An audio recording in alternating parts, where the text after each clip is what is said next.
Bonjour, madame. Lynn Lancette à distance. Merci. Voici à ceux qui sont déplacés en salle aujourd'hui. Donc, ce soir, on a une consultation cet après-midi concernant des modifications au règlement RDQ 1400. C'est la modification RDQ 3374, n'est-ce pas?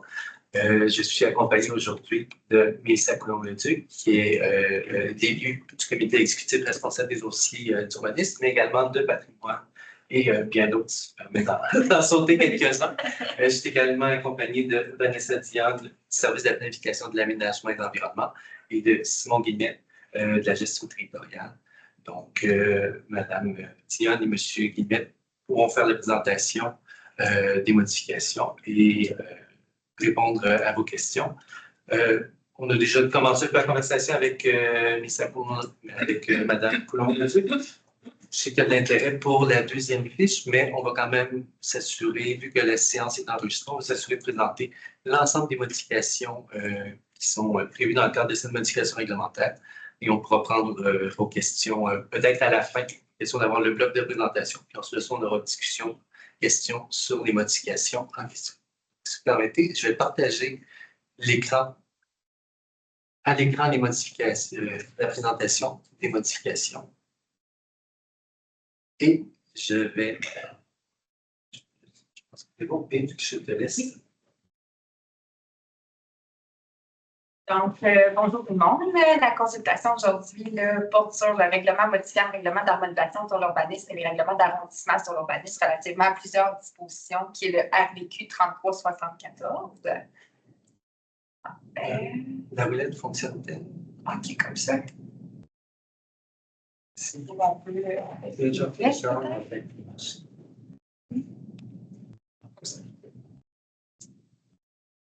Donc, pour la présentation aujourd'hui, je vais présenter l'objectif de la consultation, les modifications réglementaires et les champs. Donc, aujourd'hui, nous sommes à la consultation publique. Il y a un projet de modification réglementaire qui a été adopté. Aujourd'hui, on est à la consultation publique, puis il y aura l'adoption du règlement et son entrée en vigueur. Est-ce que je peux. Oui, ouais, je le passe. S'il vous plaît, parce que je vais me manquer du texte. Donc, on poursuit avec les modifications réglementaires. Donc, première modification, ça touche les casiers sécurisés pour vélo. Donc, les casiers à vélo sécurisés, comme vous pouvez voir à l'écran, ne sont pas mentionnés dans le RVQ 1400. Donc, ils ne sont pas autorisés. Puis, il est pertinent de régir ce type de construction de la même façon dont on le fait pour les abribus et les stations vélo en libre service. Donc, l'objectif de la modification, c'est de permettre les casiers sécurisés pour vélo sur tout le territoire, sauf dans les zones de conservation naturelle, puis de permettre l'implantation n'importe où sur un. Prochaine modification, donc au niveau des équipements religieux. Donc, étant donné que les établissements religieux sont généralement situés dans des zones où aucun usage commercial n'est autorisé, les associations religieuses ne peuvent pas louer les espaces libres à des organismes ou à des entreprises. Donc, l'objectif de la modification, c'est vraiment d'assouplir les règles et de permettre plus d'usages associés à un usage P2 équipement religieux. Donc, on va venir permettre en usage associé, donc différents usages que vous avez à l'écran. Par exemple, un usage des groupes SIR, services administratifs, un usage des groupes P3 aussi, qui est lieu de rassemblement. Merci. Puis, un usage aussi P1, équipement culturel et patrimonial. On a l'équipement I1 aussi, industrie de haute technologie. Les centres de conditionnement physique d'une superficie plancher de 200 mètres carrés ou moins. Une galerie d'art, une salle d'exposition, un service traiteur aussi d'une superficie de plancher, d'une superficie de plancher destinée à la fabrication et à la transformation des aliments qui n'excède pas 100 mètres carrés. On a aussi une salle de réception avec des services de boissons alcoolisées qu'on va venir permettre, une aire de stationnement commercial du groupe C30, stationnement et poste de taxi qui sera aussi autorisé, puis un atelier d'artistes. Donc, vous voyez, on vient autoriser quand même plusieurs usages associés à un usage du groupe P2, équipement religieux. Usage associé, ça signifie que l'usage P2, équipement religieux, demeure. Donc, c'est vraiment en accompagnement là, de l'usage religieux. Puis, il peut être exercé dans un bâtiment accessoire. Prochaine modification qui touche aussi les équipements religieux. Donc, on vient permettre les usages temporaires en remplacement d'un usage du groupe P2, équipement religieux. Donc, on a des équipements religieux qui seront fermés au culte à très court terme. Puis, l'idée, c'est de venir permettre rapidement la transformation de l'utilisation, en fait, pour une autre fin de ces équipements-là. Donc, c'est essentiellement les mêmes usages qu'on vient autoriser en usage temporaire pendant 2 ans. L'idée du 2 ans, c'est de permettre à la Ville, justement, de faire la modification réglementaire pour venir permettre l'usage de remplacement. Donc, si on va à la prochaine. Donc, l'aire de dégustation associée à un magasin d'alimentation.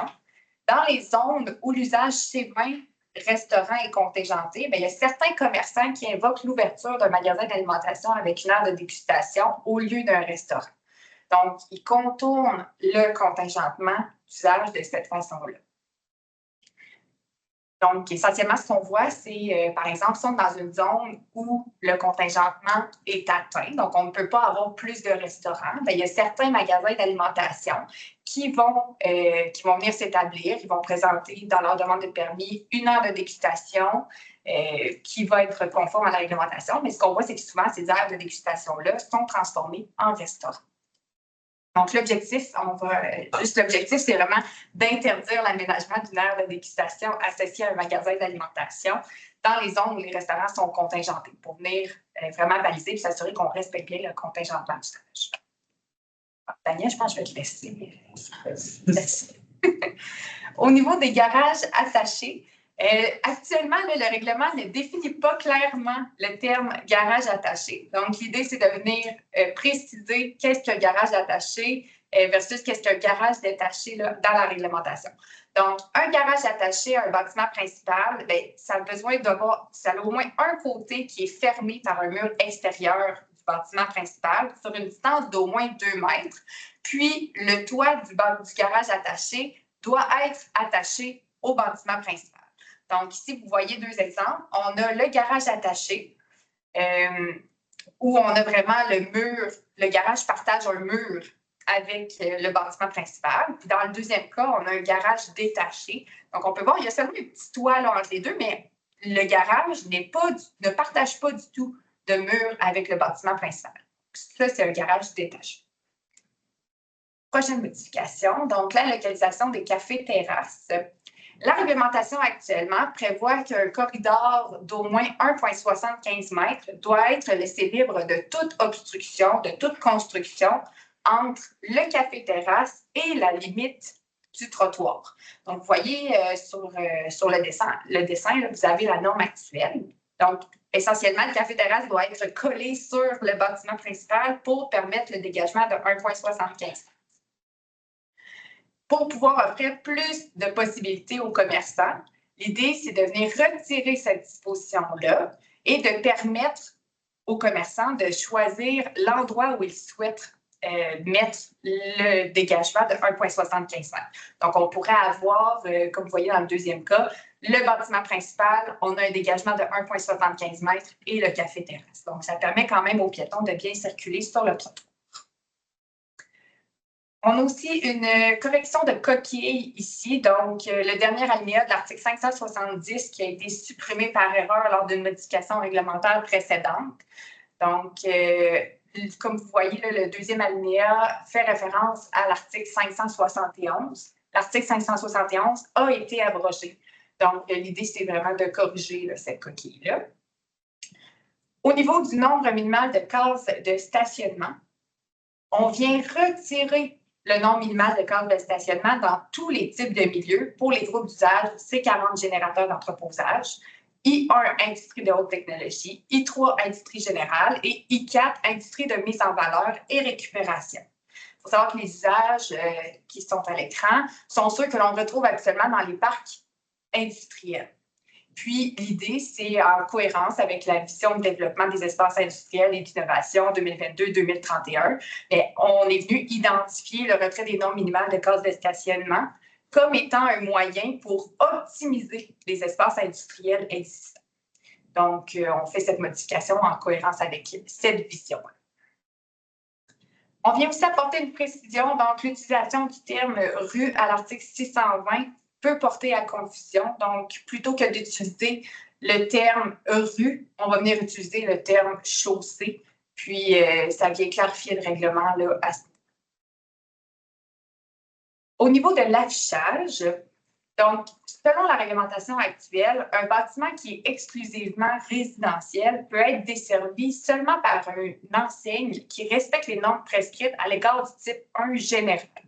Donc, il faut savoir que dans le règlement, les enseignes, il y a des normes qui sont différentes selon le type qui est inscrit à la grille de spécification. Donc, des fois, comme dans une zone commerciale, on va avoir le type commercial, par exemple.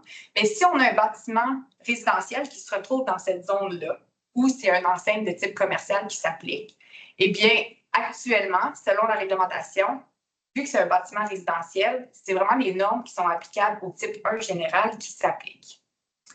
Donc, ce n'est pas les mêmes normes si on a un bâtiment résidentiel que si on a un bâtiment commercial, même si on est dans la même zone.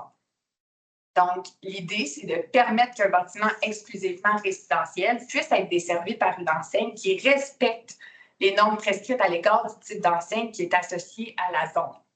Donc, on vient vraiment là, uniformiser là, les règles au niveau des enseignes à cet effet. On a aussi une modification concernant la localisation d'une enseigne. Donc, les établissements qui sont visibles des autoroutes ou des grandes artères souhaitent installer leur enseigne sur les murs qui donnent sur l'arrière des bâtiments. Souvent, c'est des lieux qui vont vouloir privilégier parce que, pour installer leur enseigne parce que ça va leur donner plus de visibilité. Donc, ça, c'est interdit par la réglementation. Donc, l'idée, c'est vraiment de permettre qu'une enseigne soit installée n'importe où sur le bâtiment, sur n'importe quel mur.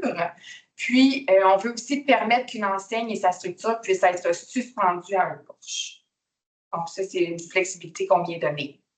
Au niveau de la localisation sur les bandeaux, actuellement, les établissements qui sont situés sur une rue où il y a plusieurs niveaux. Donc, les rez-de-chaussée ne sont pas tous au même niveau là, par rapport à la rue.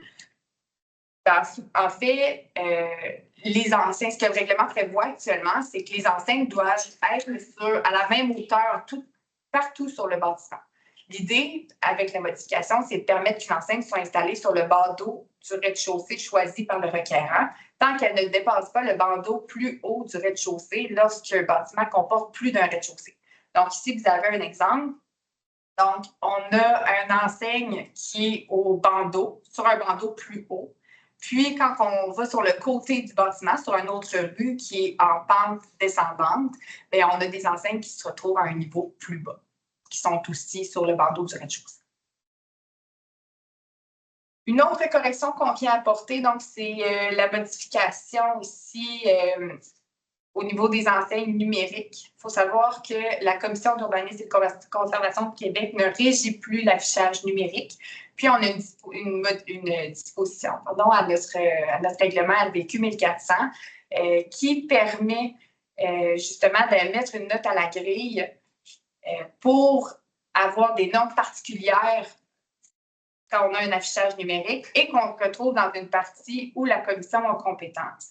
Étant donné que la commission n'a plus cette compétence, on est venu simplifier la réglementation puis retirer cette précision.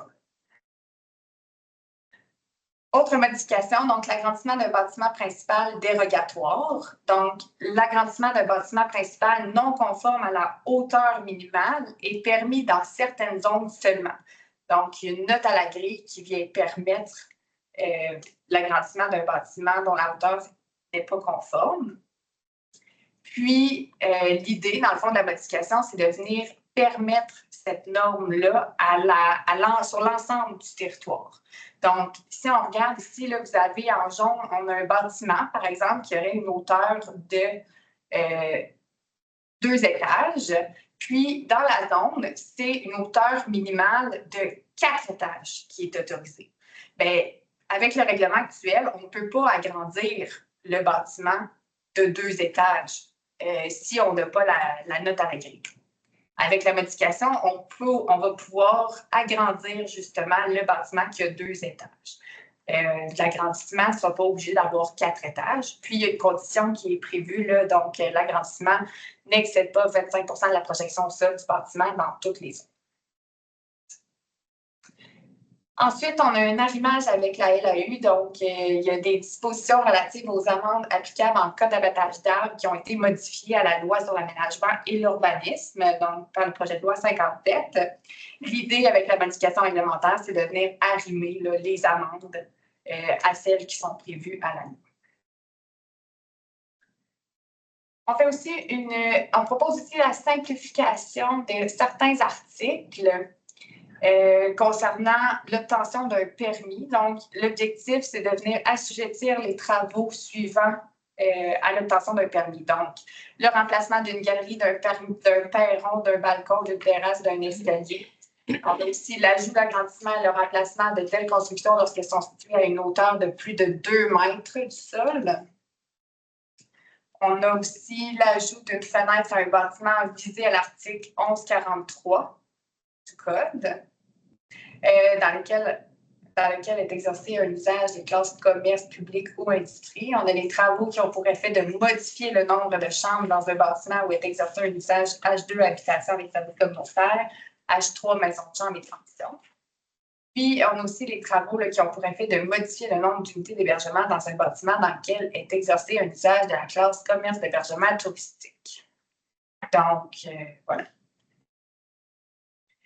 Finalement, on vient assouplir aussi la réglementation concernant les travaux sur l'apparence extérieure dans une rive, une bande riveraine, littorale ou une plaine inondable. En fait, les travaux sur l'apparence extérieure, de façon générale, ne sont pas assujettis à un permis, sauf si on est dans une rive, une bande riveraine, littorale ou une plaine inondable.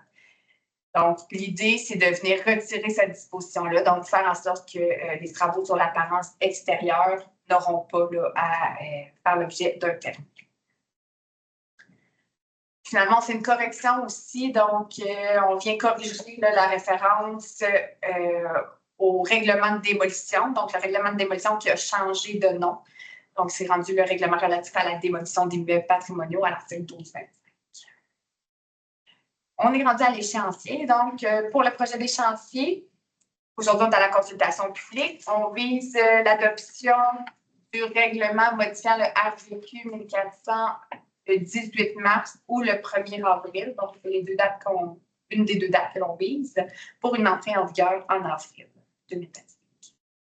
Alors, ça fait le tour de la présentation. Bien, peut-être mentionné, je crois que c'est une modification réglementaire qui n'est pas sujet à approbation référendaire. Oui, exactement. C'est un sujet. Très bien. 3 personnes en ligne.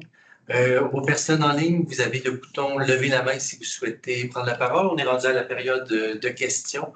On a 3 personnes en salle, 3 personnes à distance. Donc, vous devez commencer la discussion plus tôt, mais c'est le moment d'intervenir. Donc, si vous aviez des questions, je crois que c'était beaucoup la fiche 2 qui était. Donc, si vous acceptez qu'on commence à distance, Madame Leblanc, je vais vous donner la permission d'ouvrir la lancette, pardon. Je vous donne la permission d'ouvrir votre micro et votre caméra.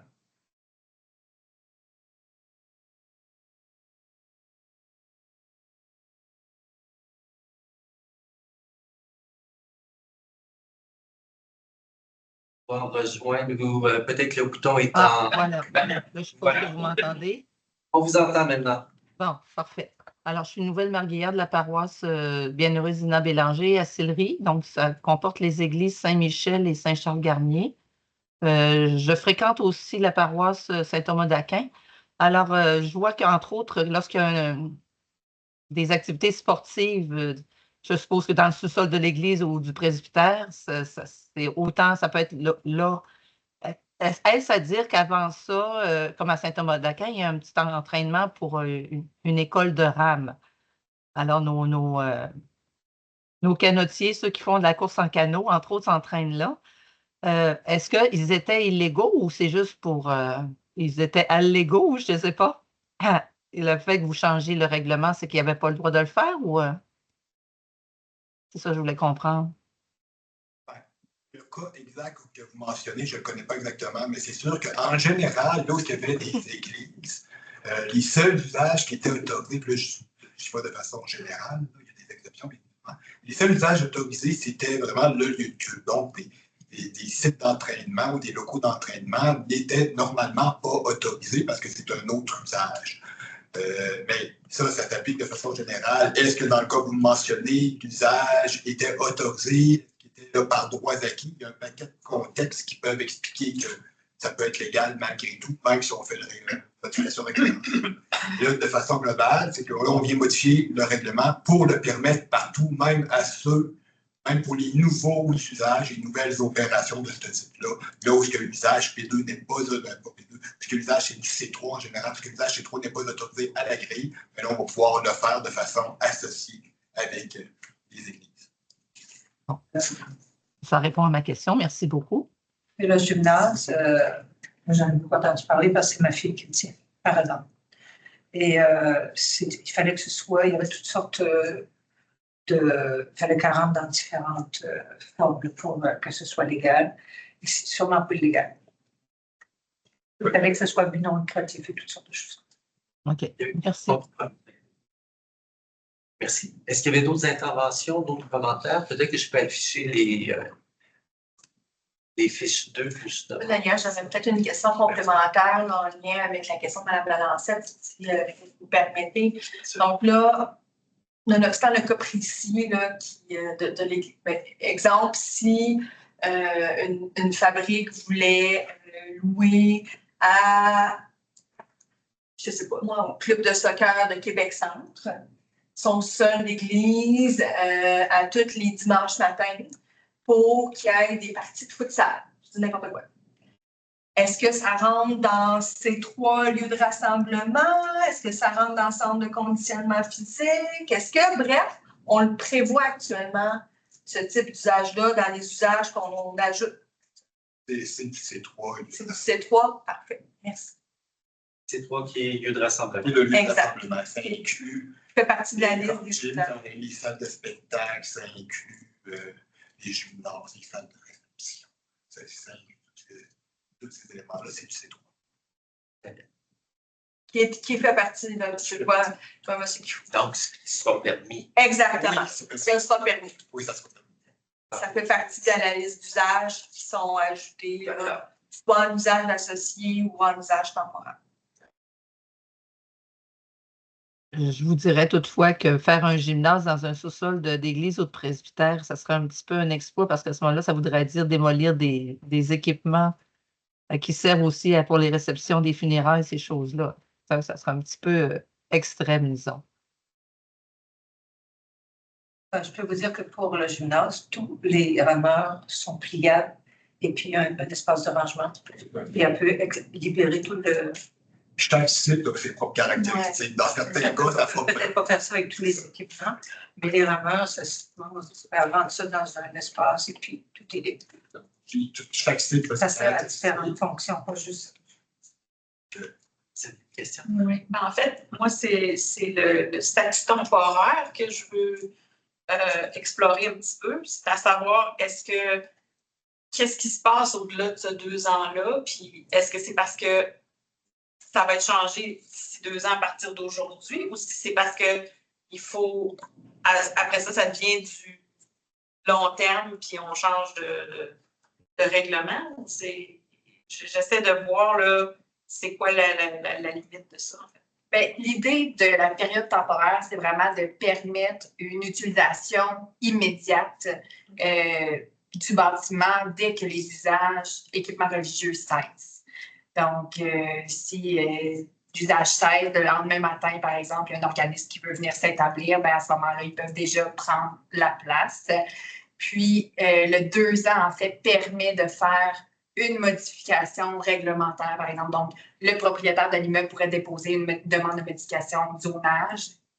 Puis, à la ville, on va évaluer l'opportunité, justement, de permettre ces usages-là dans cette zone-là, à cet endroit-là. OK. Donc, si j'ai quelqu'un qui est intéressé par mon local, dans le fond, je m'autorise à lui faire un bail de 2 ans, mais je ne vais pas au-delà de ça parce que je ne sais pas c'est quoi qui arrive après. C'est une question comme ça. En fait, l'idéal, ce serait de faire un bail de 2 ans. Puis au moment où vous signez votre bail, si on sait qu'il y a l'intention de rester plus longtemps, ce serait d'entamer les démarches de modification du zonage réglementaire pour que cet usage-là puisse continuer à s'exercer au-delà du 2 ans.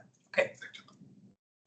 Si vous me permettez une autre question, est-ce que d'autres outils urbanistiques sont possibles comme l'occupation temporaire ou un usage associé? Est-ce qu'il y a d'autres outils qui pourraient être utilisés que la modification de la grille au zonage?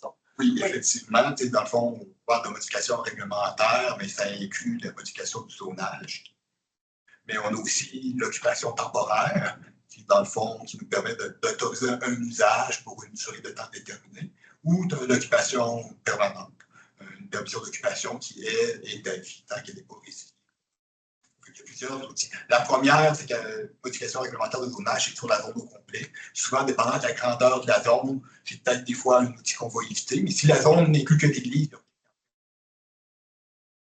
les autres, c'est des outils qui sont vraiment plus ponctuels à la propriété. Donc, ça dépend du cas, justement. L'idée, ce serait d'entamer une démarche de régularisation au-delà du 2 ans. Mais là, l'entrée en vigueur de cette version-là de modification réglementaire vous permettrait, dès la fin de la cessation du culte, de venir occuper sans permission quelconque de nos services pendant 2 ans, le temps justement de voir au-delà du 2 ans comment vous pouvez régulariser la situation. Ça peut être pour une partie du bâtiment seulement, sans être tout le bâtiment au complet. Oui, ça pourrait être ça. Puis, c'est ça ferait à voir là, selon le cas. Est-ce qu'on vient permettre dans toute la zone quand même ou si on y va par une permission plus spéciale? Okay. Puis là, ça demande une demande de permis, je suppose, pour autoriser une organisation X. Est-ce que je dois mentionner l'organisation X ou c'est juste le type de la demande de permis doit être faite selon le type de commerce que je veux avoir? Là. En fait, c'est qu'une fois que vous avez trouvé votre locataire, okay. Ça va être une demande de permis en fonction de lui. Ça va s'appliquer sur l'ensemble du groupe de toute façon. Okay. Parce qu'entre 2 usages, pareil, ça ne prend pas de permis, mais ça va être de le spécifier en fonction de lui pour qu'on puisse bien retracer les archives. Mais en plus de la demande de permis, ça serait d'entreprendre justement les démarches pour modifier la réglementation aussi. Okay. On a M. Bernier qui avait une question ou un commentaire à distance. M. Bernier, est-ce que vous pouvez ouvrir votre micro?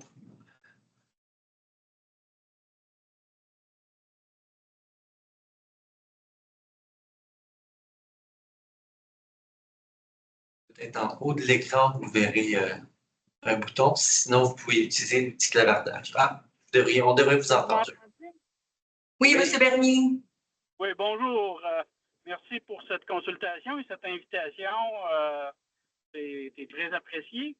Je suis en déplacement, donc j'espère que vous n'avez pas trop de bruit de voiture. Ce que je me questionne, c'est justement sur le 2 ans, parce que tout locataire qu'on pourrait avoir pour une partie, que ce soit d'un presbytère ou pour une partie de sous-sol qui nécessite quelque aménagement que ce soit, moindrement d'aménagement, il est impossible de récupérer les frais d'aménagement dans un délai de 2 ans. Si on veut refaire des bureaux, refaire une salle de bain, on ne peut pas récupérer ça sur un loyer dans un espace de temps aussi court. Est-ce que vous avez envisagé de tout simplement modifier les zonages de tous nos bâtiments pour permettre ces usages-là immédiatement? En fait, c'est que si on décide... Qui me donnerait une prévisibilité. Oui, selon votre question, c'est que le processus de modification de zonage, le vrai, c'est quand même un processus qui dure 1 année. Et dans le fond, l'objectif de la modification actuelle, c'est d'être capable d'opérer immédiatement en attendant de modifier la zone par les différents outils que j'ai mentionnés tout à l'heure. Dans le fond, c'est pour ça que c'est un temporaire, c'est pour être capable d'opérer tout de suite le temps qu'on régularise par une modification au zonage, qui, elle, est beaucoup plus longue. Puis pourquoi on ne le fait pas d'emblée pour tous les équipements religieux de l'ensemble du territoire? C'est que ça nécessiterait un inventaire, puis encore là, ça serait un très grand exercice qui demanderait beaucoup d'énergie. Fait que le plus pratique qu'on a trouvé, c'est d'y aller à la pièce, donner la possibilité à tout le monde d'opérer rapidement, puis au cas par cas, venir modifier selon les besoins propres de chacune des paroisses et des églises.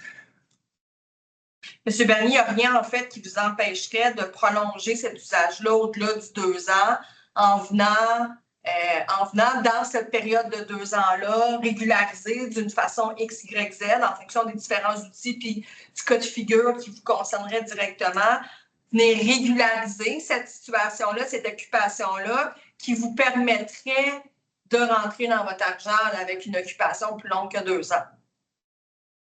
Oui, je comprends, mais lorsqu'on négocie un bail, si on ne sait pas si on peut le poursuivre pour plus de 2 ans, lorsqu'on le signe, c'est difficile de récupérer. Mais j'apprécie l'effort qui est fait, ça c'est sûr. Mais si chaque paroisse doit plus tard demander des modifications de zonage une par une, on est dans un processus qui va alourdir le conseil municipal et qui ne sera pas avantageux pour personne en termes d'impact de délai et de débats locaux. Je ne suis pas sûr que c'est l'approche la plus saine en termes de développement durable pour fonctionner, mais déjà, on apprécie l'ouverture qui a été faite et on vous en remercie. Merci, M. Bernier. Puis, peux-tu me permettre une question, M. Bernier? M. Bernier, est-ce que, je ne sais pas, là, je suis dans l'hypothétique, là, mais est-ce que 3 ans, ce serait mieux? 4 ans, ce serait quoi? Là, si je vous dis d'emblée qu'on ne peut pas, comme Simon vous dit, aller changer de manière permanente le zonage de tous les 50 quelques lieux de culte sur le territoire de la Ville de Québec de manière permanente, est-ce que ce serait quoi une période de temps idéale pour vous? Je ne peux pas vous dire une période de temps idéale nécessairement, mais récemment, il y a un organisme qui nous a approchés qui voulait louer à peu près la moitié d'un des sous-sols d'une de nos églises. Un organisme financé par le gouvernement pour les activités qu'il fait. C'était très intéressant. Au niveau du bail, ça répondait, mais il fallait qu'on sépare des locaux, qu'on revoie la circulation d'air. Il y avait la question, est-ce qu'il était nécessaire d'avoir des gicleurs? Donc, vous savez, moi, lorsqu'on m'a parlé de gicleurs, on m'a dit que c'est minimum 100 000. Mm-hmm. Et les autres transformations, c'était aussi dans les 6 chiffres. Là. Ouais. Donc, pour récupérer ça, ça pouvait devenir raisonnable sur 10 ans, mais pas sur 2 ou 3. Là, et pour l'organisme, mais pour nous. Là. Et lui, il allait avoir des aménagements à faire. Il n'aurait pas pu accepter une entente de 2 ou 3 ans. Ces aménagements deviennent trop importants. Là. M. Bernier, il y a 2 choses, hein, par exemple, dans la modification réglementaire qui est en cours aujourd'hui. Il y a, pour les équipements religieux, parce que là, vous êtes encore à la paroisse Saint-Jean-Baptiste? Oui, toujours. Donc, vos deux églises restantes, il y a encore des messes dans les 2 églises qui restent? Oui, tout à fait. Saint-Jean-Baptiste, l'autre, on a racheté. On peut continuer ça. Donc, parce qu'il y a deux choses dans ce qu'on propose aujourd'hui. Il y a des usages qui seraient permis de facto dans le cas d'une cessation du culte, donc des usages temporaires à partir du moment où le culte est cessé, qui sont permis de facto pour une période de 2 ans, en attendant soit de pérenniser la situation ou de trouver une autre vocation. Mais il y a aussi les usages associés à la pratique du culte. Donc, des usages, c'est les mêmes usages en fait, mais on les permet aussi en concomitance de la pratique du culte, si je peux me permettre. Donc, il y a 2 choses dans ça. Donc, il y a des usages ces usages-là peuvent aussi être associés à la pratique du culte. Donc, c'est peut-être je ne sais pas, là, puis là, on pourrait discuter plus précisément de votre cas avec les équipes, mais c'est peut-être ça, là, votre voie de sortie, là, M. Bernier. Il faut se rappeler, le 2 ans, s'applique aux usages temporaires. Dans le cas où on a un usage associé, il n'y a pas de date limite. Tant que l'église fonctionne, vous pouvez faire ces usages-là dans le sous-sol sans problème. J'avais mal compris. Je vous remercie beaucoup, monsieur, puis Mme Coulombe-le-Duc. C'est vraiment beaucoup plus clair en ce moment pour le fonctionnement. J'apprécie. Ah. Ça valait la peine d'être en ligne. Merci beaucoup. Est-ce que ça faisait le tour pour tout le monde? Si c'est le cas, je propose de lever la... Juste pour vérifier, j'ai bien compris, est-ce qu'une fabrique qui ne prévoit pas de fermeture d'église, est-ce que je comprenais qu'elle aurait quand même la possibilité de profiter de cet assouplissement réglementaire pour explorer des avenues, puis envisager des locations d'usage, là, même s'il n'y a pas de fermeture en vue? Oui. Donc, c'est possible? Oui. D'accord. Ça peut vous aider à générer des revenus Oui, voilà. pour l'entretien, la pérennité de vos bâtiments. Voilà. À travers le presbytère, les spots d'église, etc., vous êtes capable de les louer à plus de gens. Le presbytère, la même chose. Souvent, il y a plusieurs églises, mais les curés font tout en même temps. Et d'avoir un presbytère, lui, vous pouvez le louer pour faire du bureau. Parfait. Il faut générer des revenus. Parfait. Il vient de louer un logement. Oui. Fallait-tu avoir une permission? Oui, mais dans le presbytère, normalement, un curé habite dans un presbytère. Si l'existentiel était fermé, il y a pas de C'était problème. un logement qui était occupé par un prêtre. On va regarder ces aspects, votre cas particulier. Bon, ben, merci à tous. Je pense qu'effectivement, la période de discussion a permis d'éclairer un petit peu le fonctionnement. Donc, à tous ceux en ligne puis tous ceux présents ici. Merci beaucoup. Merci, Vanessa. Madame Lancette, je ne sais pas si vous avez, elle dit que ça coupait là, quand les personnes proches des fenêtres parlaient, mais si vous avez d'autres questions, n'hésitez pas. Là, il y a l'adresse de M. Leclerc. Vous pouvez Là, être avec moi pour éclaircir certains des points là, dans les jours à venir. Il n'y a pas de souci. Donc, merci beaucoup. Au revoir. Merci tout le monde. Merci de votre présence. Ben, merci.